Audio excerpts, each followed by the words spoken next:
Welcome back to Hiking with Kathleen.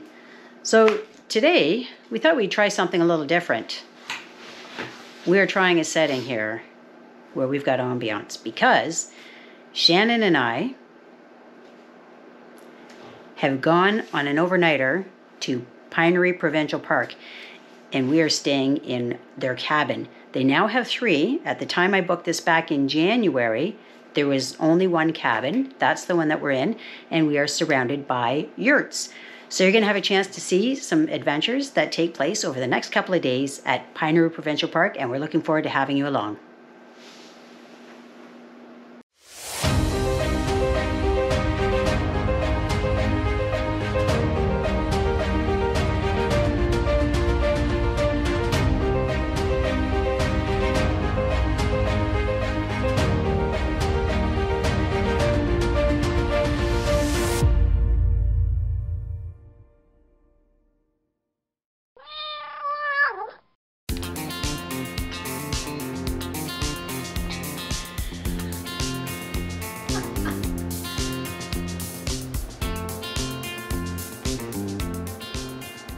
So we checked these places out online when I did this online shopping. In fact, we set this up so it'd be a bit of a surprise for Shannon. Sometimes I do things like that, and I know that it drives her nuts when she has no idea where it is that I'm going to take her. Because I told her, I guess, a couple of months ago that we would be going away for this particular period of time. It happens to be our wedding anniversary, which is April 19th. And so I told her about a week or 2 before coming here today, and she became a little suspicious when I said I would need her help. What I didn't know is what the weather would be like, because I didn't know if we'd be bringing bicycles, if we'd be bringing our kayaks, because sometimes in the middle of May, or in the middle of April, you can have really nice weather. Turns out we're going to have snow. So we've also dressed for that. But let me show you the cabin, because it does look really great online with the online photos that you use for the booking system, but this is the part we really like. So that's our heat source. They provide you with a space heater as well.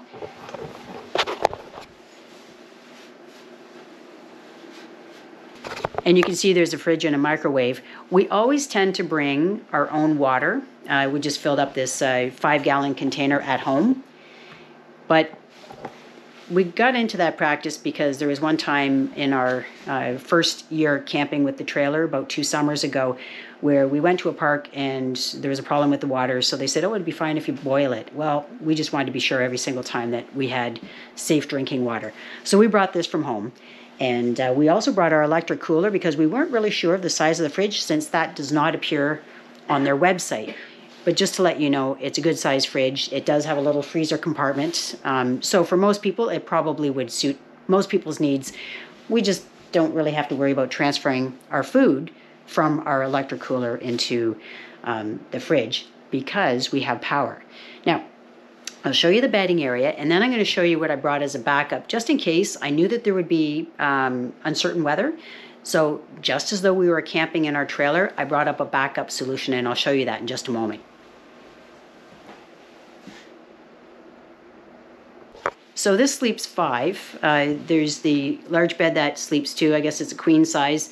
Then there's a bunk system.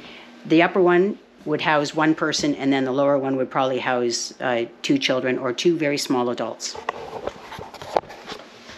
It's perfect for us because we're using that to store our goods. Now, this is something that I kind of make a regular practice of bringing now. So that's a 1,000 watt jackery. I've shown it to you in the summertime when we have been at non-electrical sites. We're hoping we don't have to use it. I didn't bring any solar panels or anything like that in order to replenish the supply of electricity. But I figured if there's going to be a stormy system, and we knew that that was the kind of weather we might be facing, and where there are trees that could be blowing, it could affect the power. I thought, well, at least we'll have lights and an ability to charge our cell phone and things like that. So anyway, brought the jackery. Hope we don't even have to turn it on. The other nice thing is there's a little porch out here.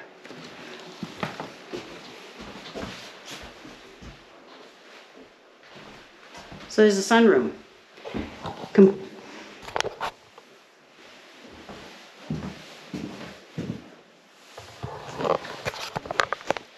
So it comes complete with Muskoka chairs, and you know, you're all screened in. There's solid windows. It's cooler out here because, of course, the heat source is inside. And then we also have a barbecue. So the barbecue and the heater are propane fed, so we don't have to worry about propane tanks or anything like that. That's something that's available to all of the users of these, so you don't have to worry about propane charges on top of your rental fee. Now the other thing is, then you've got your own deck and a picnic table, and it is accessible. So I'll just go out and I'll show you. There's a ramp for strollers or for anybody that's maybe in a wheelchair.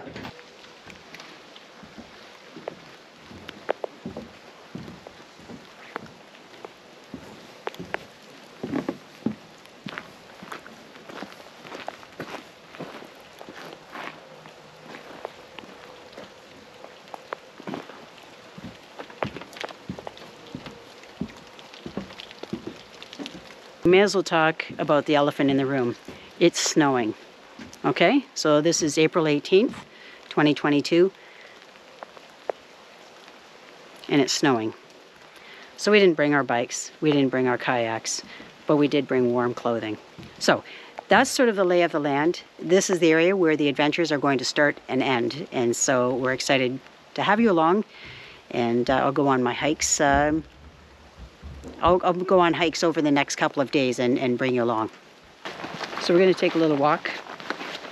We know that, you know, there'll continue to be snow throughout the evening, probably into tomorrow as well.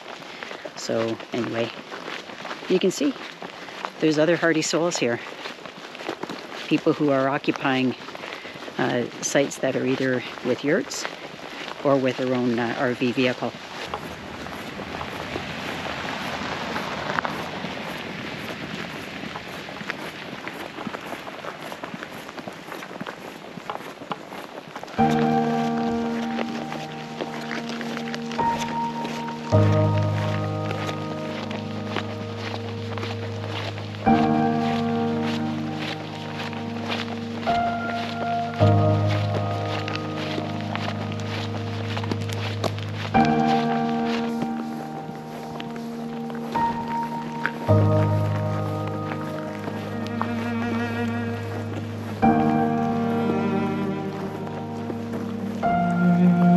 The snow is actually very, very pretty.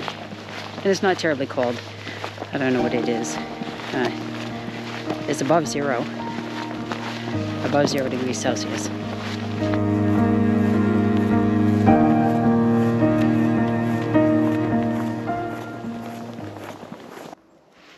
So we're just standing here having a look along the Osawa River, which is really quite beautiful with the snowfall. And Shannon pointed it out. There was a coyote. And it was just across the river. I mean, it saw us, so it started to slink into the cover of the trees. But anyway, it was a really cool thing to be able to see it so clearly just across. And if I'd had one of my really good cameras, I would have got a really good image of it. But hoping that it has shown up for you to have a chance to see that too.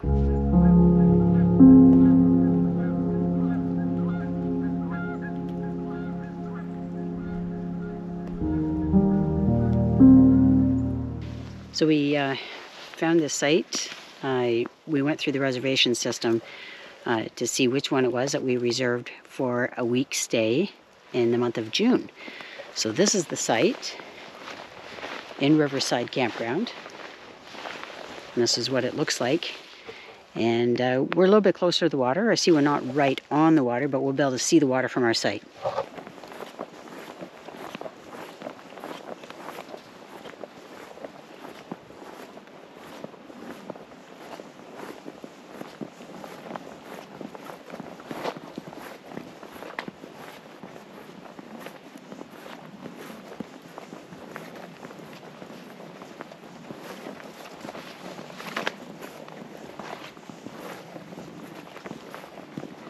Doesn't go down gently to the water, but at least it's an area where I'm able to get closer to the water, perhaps to see the birds and what whatever else is busy down here in the mornings when we're staying here.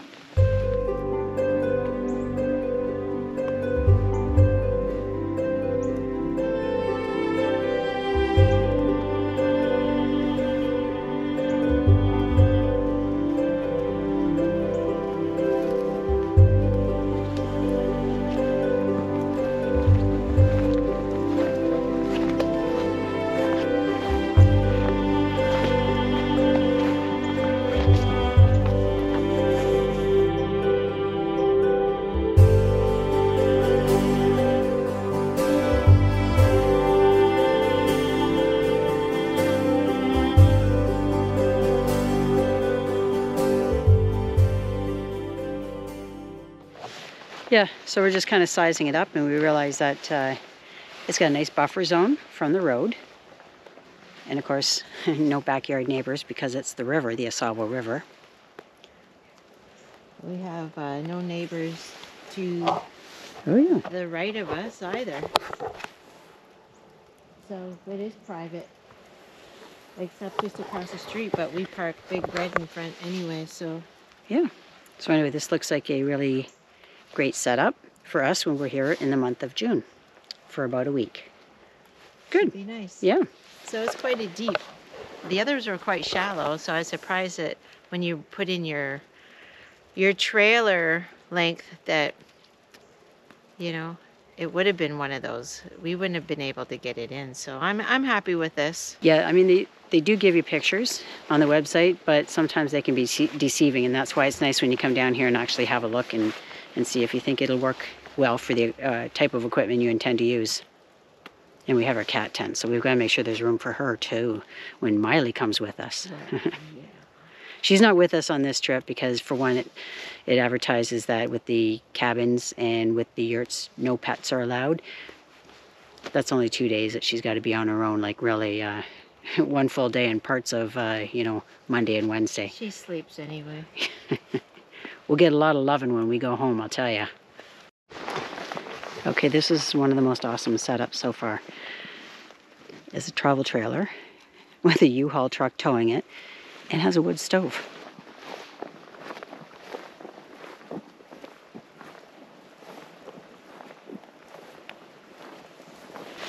Right? It's pretty cool to have a wood stove right in your trailer. Sure beats a propane stove and a propane heater. You get the ambiance too. Don't even think about it. We're not getting a wood stove. No way. Sometimes we call her Debbie Downer. Whatever.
Good morning.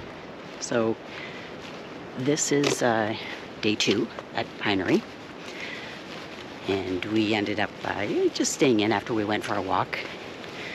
It took some time for us to dry out our outerwear when we did so on that gas stove. So anyway, that worked out well. Now I'm on my way, and Shannon is just taking her time getting up. So I'll be back probably at the cabin in another hour or two, because it is drizzling right now, so I have to be aware that the camera gear is not going to handle that very well. But we're going to have a chance to see whatever other wildlife is waking up right now.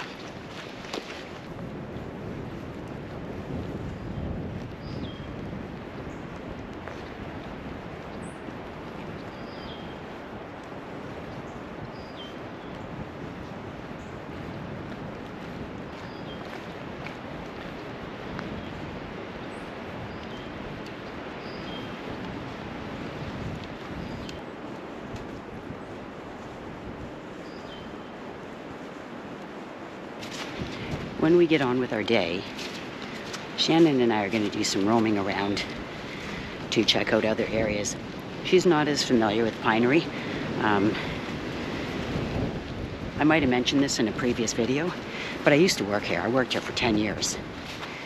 And so, but I mean, it's been a couple of decades since that time. It's been really nice running into one familiar face and another person who actually knows people that I worked with. So that's really nice, because yeah, it's been a long time since I've been here, but it feels a little bit more like home when I run into either familiar faces or people that have a familiar recall of other people I used to work with who've maybe gone the retirement route like myself. So anyway, Shannon and I are going to explore a little bit of the Dunes and Burley campgrounds. I typically like it in Riverside. Bugs are not an issue at Pinery Provincial Park because of the porous soil. So mosquito larvae need to thrive in isolated bodies of water, like little swales, so that fish don't eat their larvae, or at least not as rapidly as when they take time to mature. So where we are located, in Area 1 of Riverside, where the cabin is, it's very easy to walk over to Dunes. We didn't bring our bikes. That's a really great way of getting around Pinery. But this is where we'll have a chance to walk around. There's a lot more access permitted now than when I was last year, where there were gates drawn across various campground roads, and that's just because they don't have the team for the snow plowing throughout the whole park.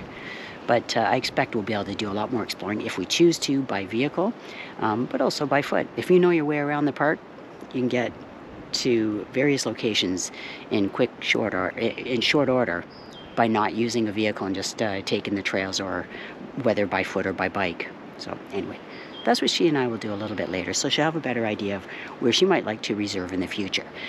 When we come camping here in June, we showed you that site yesterday, and that's also in Riverside, so that we have quick access to the water. So we're looking forward to that. Well, it's clear I'm not the only one that's out for a little stroll this morning. So you saw that wild turkey.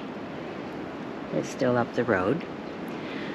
I was walking along the river, and I happened to see it fly across the Asabo River over to Riverside Campground. So I looked for it a little bit, lost track of it as it went into the brush, and then I found it because I'm walking on a road.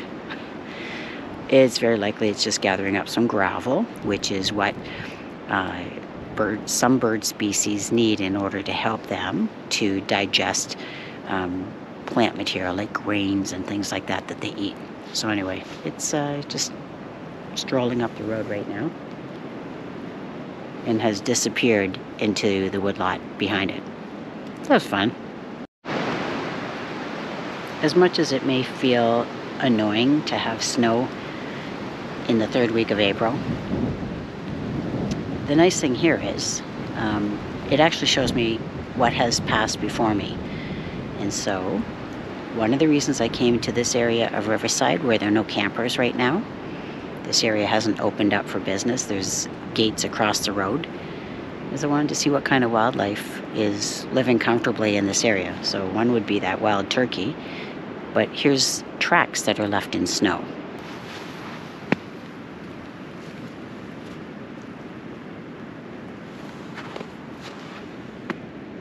So that shows me that the coyotes move freely through this campground without the worry of running into people. So that's one of the rewarding things about coming through here after a snowfall.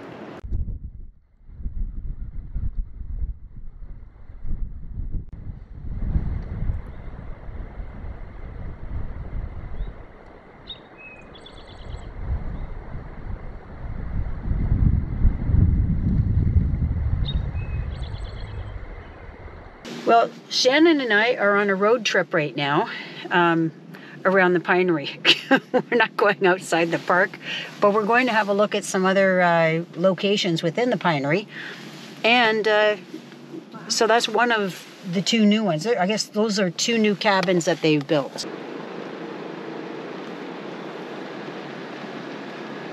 We could have walked here. It's a road away, but we're just on our way around. And Shannon was interested in seeing what the rest of Area 1 Riverside looks like. So, yeah, so we're going to check out probably a little bit of, well, not necessarily getting into Dunes, because Dunes will still be locked up. Burley Campground will still be locked up. But there might be some opportunity for us to get out and walk through into those campgrounds so that Shannon can have a better idea of what other areas can be booked in this provincial park. We've made our way down to Burley. This is Burley Bridge.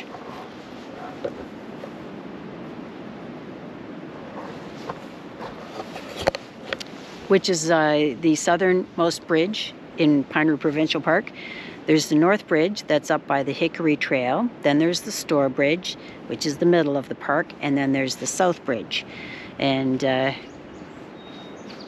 gosh, when I worked here, it was very shallow back at that time. So the water here is still quite shallow. I'll give you a chance to have a look around.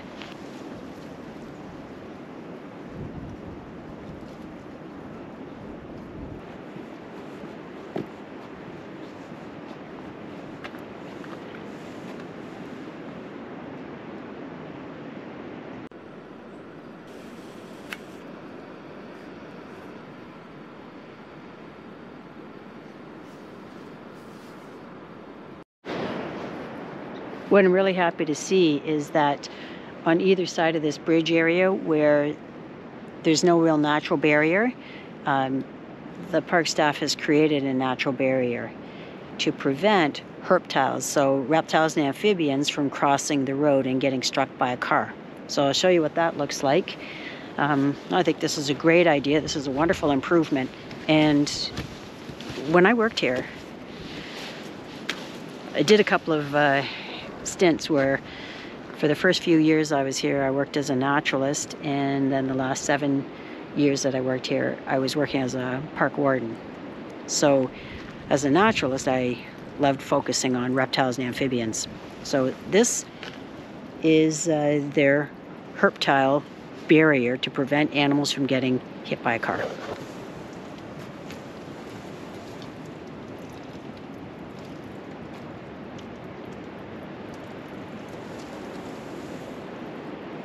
So that stretches along on either side of this roadway, and probably does a great job of preserving more lives for the reptiles and amphibians. So we won't be able to drive into Burley because the gates are closed. So during the off season, that's how they control how far traffic can go into the park. So, and during the off season, typically there's snow on the ground. And I mean snow so that it would require a snowplow. And they just work with a skeleton staff in the wintertime. So that's the reason they keep a lot of the main roads closed. Some of them have been opened up so people can at least go to the Carolinian Trail.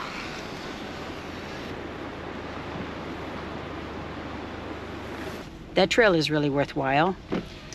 I was mentioning to Shannon before I turned the camera on that the Carolinian Trail has species of plant life that are more normally found in the Carolinas, the North and South Carolinas of the US. So it's a place that has rare species for southwestern Ontario. The tulip tree would be an example that comes to mind. So anyway, it's a worthwhile trail. It's a rigorous trail because it brings you over dunes, some of which are quite old, and so therefore they're quite steep. And there are boardwalks on that trail that help you with that. So anyway, a neat trail. I haven't done it for many years, probably a couple of decades. But anyway, it's a really neat trail. So we're just walking into Dunes Campground now. We parked out at the admin building because there's a parking lot, and the gates are locked here too. So just to go in and have a little look around. This is where the Pine Trail is.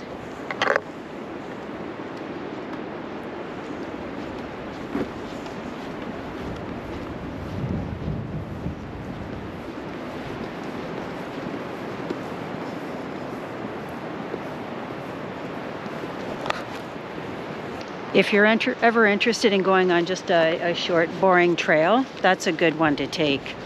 It all looks the same, so I never remembered that as being a very vibrant trail. For me, trails that had different habitats, those were ones I found very interesting, and typically ones that had water of some sort to look at, whether it was the Osalba River or isolated ponds or swales. I liked trails that had that kind of thing. That it's just got some pine trees in it, but you might like that. It's not a very long trail. So we're still just walking in along the main road into Dunes Campground, and you can feel it's gustier and gustier. Now I know that there's a wind warning for this area, which isn't supposed to be until a little later this afternoon. But we are in fact walking closer and closer to Lake Huron. So that would account for a lot of the wind that we're experiencing right now. But there's no precipitation, so that's a really nice thing.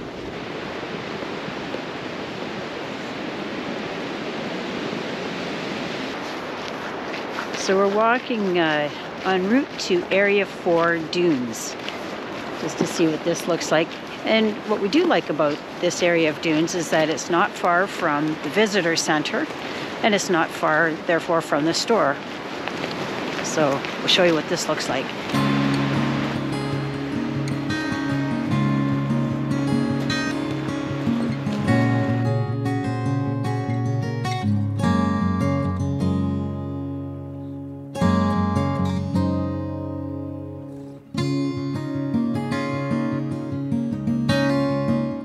So in this area, you're a little bit more sheltered because you've got the mature stand of trees. You've got some good-sized dunes around you, helping to provide a bit of a wind barrier.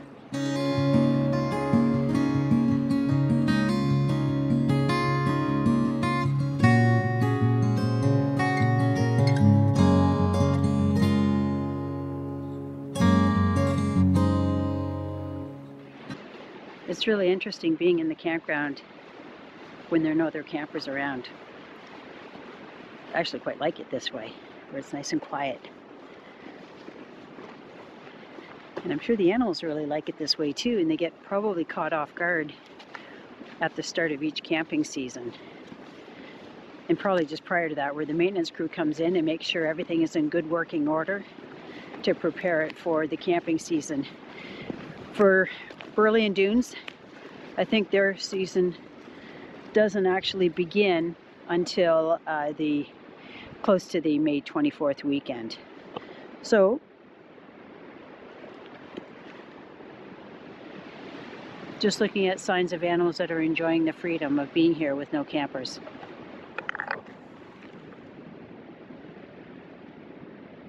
That'd be Coyote Cat, which I always find exciting to see signs of animal life around here.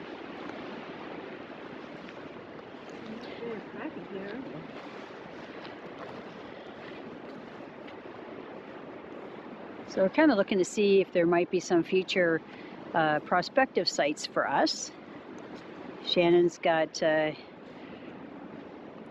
she's going off to have a look at the sites and see what kind of buffer zones they have between campsites. That's one thing that we really do like. I know that we've taken sites that haven't had very good buffer zones, and sometimes it's just because that's luck of the draw. That's how much, that's what is available still. But so she's having a look there. The thing that makes it look different right now is you don't have the greenery with leaves on the branches of shrubs and things to give you the full feel of the buffer zone. This one, and then back, but as far as electric, the box is there. Sometimes you just have to run your 50-foot cord.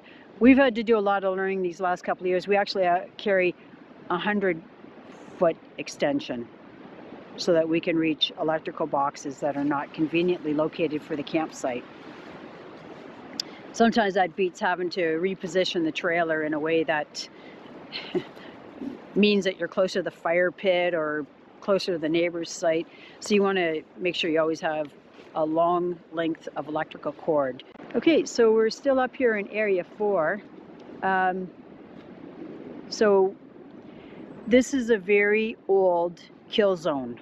Okay, so there was a deer that was killed in this area, and the part that I actually focused on before I saw any of the other evidence was the coyote scat. Now this is really good coyote scat in terms of it shows clear evidence of them having eaten an animal, because there's the fur and even little bits of small bones.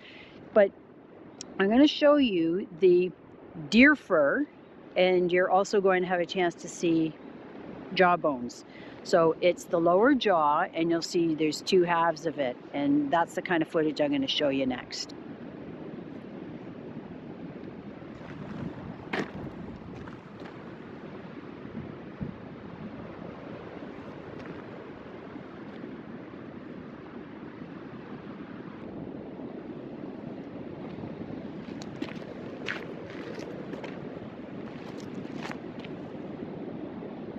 So as I said, that's something that happened a while ago. It might have been earlier in the winter, but there's no remnants and certainly no signs of blood. So this is something that happened quite some time ago.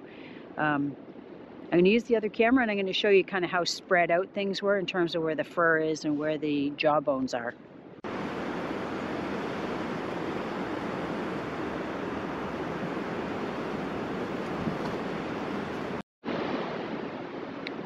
So I just showed you that deer jaw. There's a picture of it I took in my hand with very new kind of teeth, so they weren't very well worn. So that was a young deer that was killed.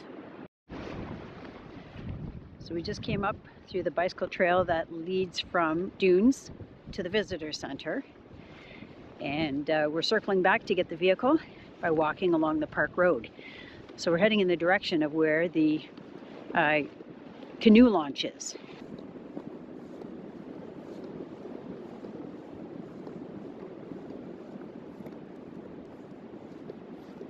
So when we bring our canoes or kayaks, we drive down that road. There's a parking lot at the end of it, and that's where we unload our vessel, put it into the water, and there's lots of parking down there, so it gives us a chance to do that instead of trying to portage it. Where's the admin building? Up there or back there? Going to the admin building, baby. I'm mixed up. I would think it was back there. No, back that way is the park store, Riverside Campground. So we're going to go up this way, and around this serious curve is where we'll find the admin building.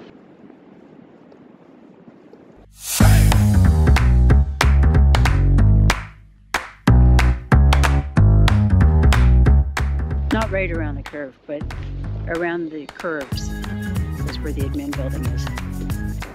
Okay, it's this big curve. the one that has the warning sign on it.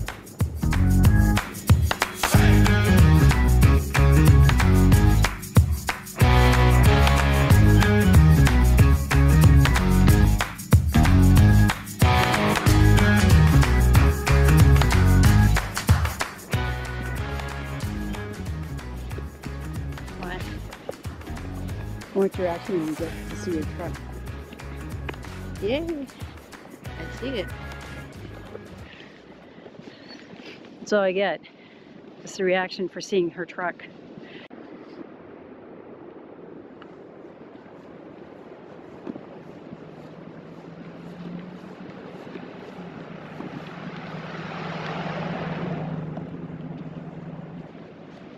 That's Harvey, one of the guys I knew when I worked here. But now we're at the admin building, which is where we left Shannon's vehicle.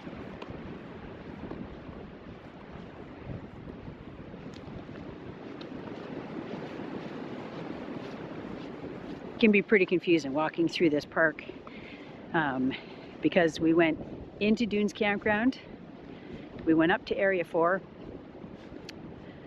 circled back to the bike trail that brings you past the outdoor theater, out to this main road and back and around. So just a big circle. But now we're gonna head back to the cabin. So I just left the cabin. Shannon and I just had some lunch, and she's just settling in to do some art this afternoon. And I'm gonna go and hike the trail a little bit. Gonna stick to the Asabo River, so not going into the forest. We have a wind warning this afternoon, so I'm going to avoid spending time in the woods, and I'm going to try and find a place that I find is less windy, so staying lower ground. I'm thinking of probably going to a viewing platform and just seeing what kinds of snippets I can video, because there's all kinds of wonderful wildlife, and it's when I have that point and shoot camera that I tend to find the best stuff, like that coyote yesterday. So I'm hoping I'll find some good stuff because now I have my Canon cameras and I'm ready to go. I'm walking along this this trail right along the Asabo River, and can see there's a lot of activity that is being demonstrated by the beaver. And so there must be a beaver that's living right in this area. I'll show you some of the signs along this trail.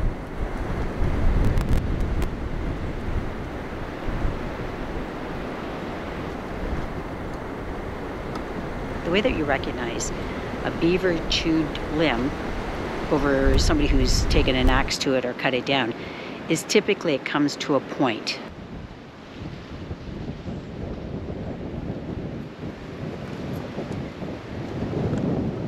So there seems to be a pretty ready supply of wood in this area, and that's the kind of thing that they'll do in order to cut down a tree or a shrub perhaps, in order to be able to access the succulent leaves during the growing season, or the tender twigs, and that's the kind of food that they live on.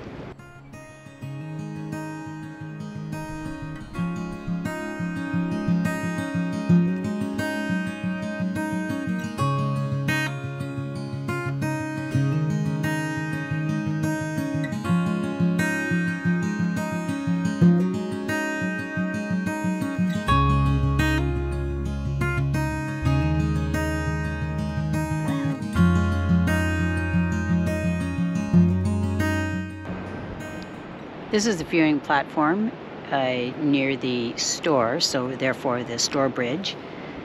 And I haven't found anything that's been going on here with regards to wildlife. It is nicely protected because it's a low-lying area, but I'm going to try walking back along the Asabo River Trail in that direction. So that brings me closer to the campground and our campsite. But I'll have a chance to see if maybe there is some sort of activity that's going on there, because I think a lot of things are maybe hunkering down because of the wind right now. So I didn't last too long out on this second trek today on foot. I guess third trek, because the second one was with Shannon. it was just too windy. So therefore I wasn't really able to easily stabilize shots. Took a few shots, but the camera was really being blown around. So I'm just heading back to the cabin. Time for the afternoon tea. And I'm probably going to sit in maybe for most of the rest of the day. But I'll be back out for sure again in the morning, because that's when we're going to have wind gusts of 8 kilometers an hour. Yeah. Right now, they're 70 kilometers an hour. So that's okay. That's the day we leave, is tomorrow. But it's okay. I'll make the best of it by getting out early in the morning as usual and seeing what kind of wildlife I can capture then.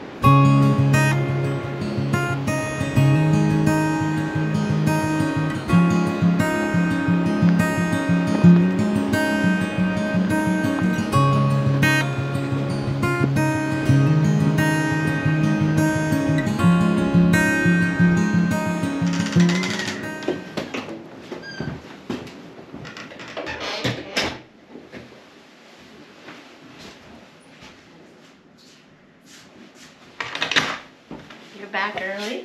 Just telling her, got blown around out there. Don't video me.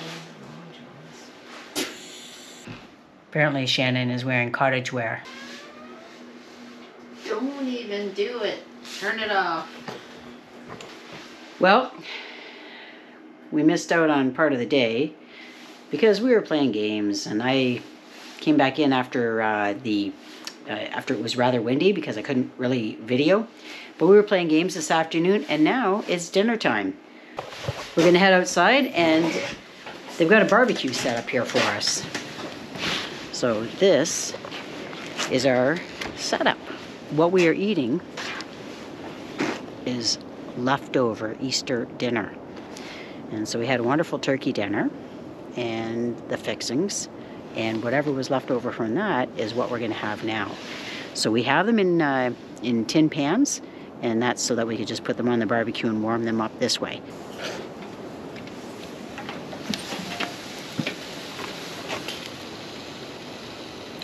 I wish you could enjoy the aroma of our dinner cooking right now.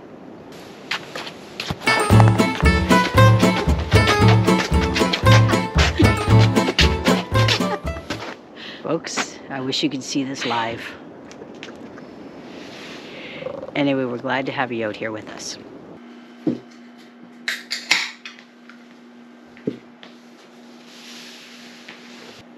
Looks really good coming out of those tin pans, doesn't it? Well, we're gonna have some dinner.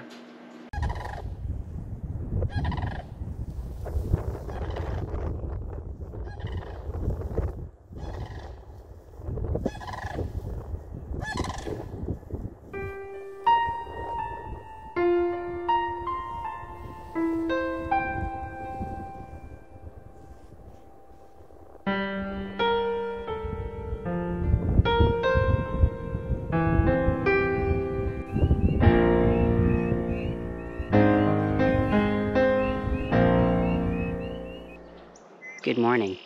We have a wonderful morning here at Pinery, our last day here, and there's so much activity going on with the birds.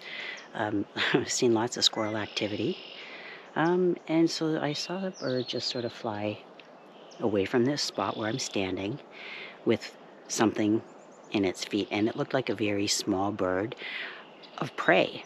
So it didn't have a falcon-like flight pattern, but I'll tell you, here's what it left behind.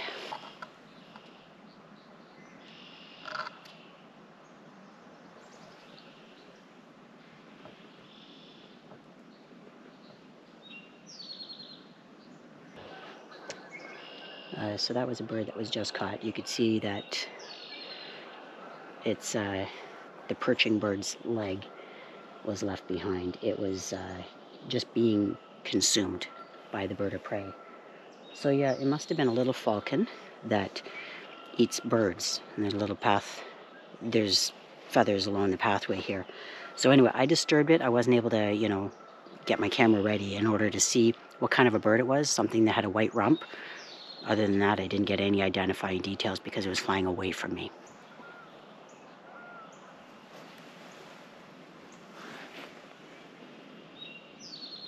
So it almost feels like birds are making up for, predators are making up for lost time, because it's been so blustery these last couple of days that this is now the time that they're able to find food, because birds were really laying low while the weather was not really warm and it was very windy. So now everything has settled down, the wind has settled down, and birds are doing their normal thing. So the cycle of life goes on.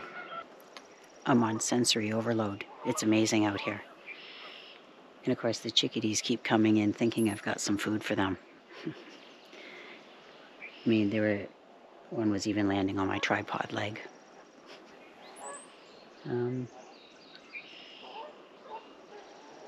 When you look at ducks, where it appears as though there's just a collection of bachelors, just males, it's because the females that they have impregnated are on their nest. So the males don't have a hand in raising the young, so they leave the female basically to fend for herself and for the eggs and ultimately the young. So they gather together, and it's sort of a protective means, right? Because more eyes are on the lookout for danger.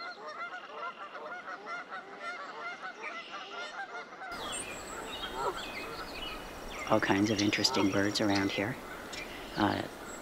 Saw the eastern Phoebe across the river, tree swallows, brown creeper. So it's been really cool out here this morning.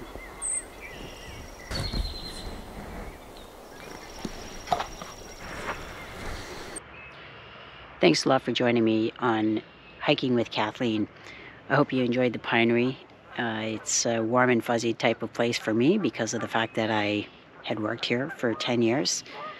And I guess it's a little gem that I wish to expose you to, because there's all kinds of things to enjoy in all seasons. And as much as we had some snow and ultra windy weather, we were nice and comfy inside the cabin that we rented. Today is a glorious day, beautiful nonstop sunshine. Animal activity has returned to normal instead of hunkering down, and I hope you enjoyed seeing that. If you enjoyed this video, please click like. If you haven't been a subscriber and would like to see more content like this, consider subscribing. I would really enjoy having you along on my adventures every Tuesday morning. Bye for now.